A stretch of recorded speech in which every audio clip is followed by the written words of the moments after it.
그러나 피임약으로 인한 효과는 약물을 복용하는 동안 나타나는 일시적인 현상일 뿐 근종을 아예 없애는 치료법이라고 볼 수는 없고, 장기 복용하면 혈전증, 심혈관 그리고 간 담독의 질환을 일으키는 부작용이 발생할 수 있기 때문에 자궁 근종의 치료법으로 권장되는 것은 아니라고 하겠습니다.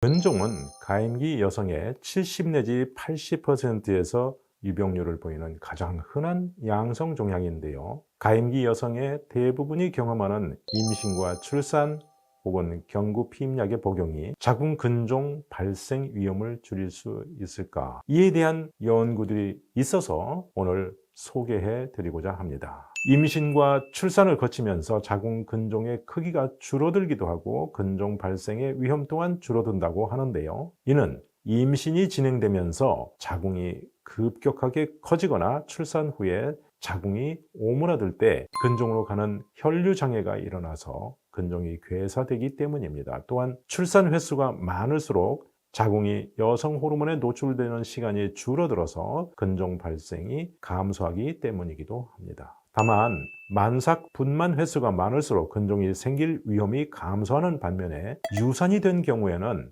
근종 발생 위험이 줄지는 않고 오히려 약간 증가한다고 합니다. 임신과 출산을 여러 번 한 경우에도 자궁 근종이 발생하는 것을 종종 볼 수 있어서 그 예외가 있다고 할 수 있으니까 임신과 출산이 자궁 근종의 위험을 절대적으로 줄여준다고 보기에는 어려울 수 있다고 봅니다. 한편 모유 수유 중에는 난자의 성숙과 배란이 일어나지 않아서 여성 호르몬이 생산되지 않는데요.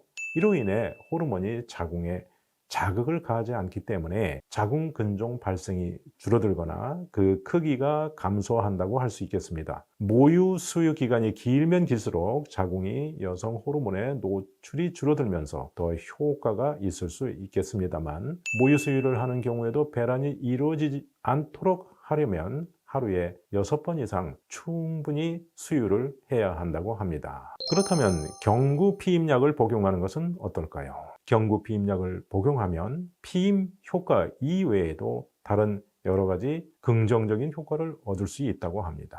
즉, 생리 주기의 조절, 생리통과 생리양 감소, 그리고 자궁 내막암과 난소암, 양성 유방 질환을 감소시킬 수 있습니다. 특히 그 복용 기간이 늘어나면 근종 발생 위험을 30% 이상 감소시키는 것으로 알려져 있는데, 이는 피임약이 가짜 임신 상태를 만들고 이로 인해 배란이 억제되어 호르몬 생산이 안 되고 결과적으로 자궁의 위축이 일어나게 되므로 새로운 근종이 발생할 가능성이 감소하고 또 근종의 크기도 감소하게 되는 것입니다. 그러나 피임약으로 인한 효과는 약물을 복용하는 동안 나타나는 일시적인 현상일 뿐 근종을 아예 없애는 치료법이라고 볼 수는 없고, 장기 복용하면 혈전증, 심혈관 그리고 간 담독의 질환을 일으키는 부작용이 발생할 수 있기 때문에 자궁 근종의 치료법으로 권장되는 것은 아니라고 하겠습니다. 가임기 여성들의 상당수가 경험하게 되는 임신과 출산, 모유 수유 그리고 경구 피임약의 복용이 자궁 근종의 크기를 줄이거나 그 발생 가능성을 완전히 없애는 것은 아니므로 정기적으로 부인과에 방문해서 생리 주기와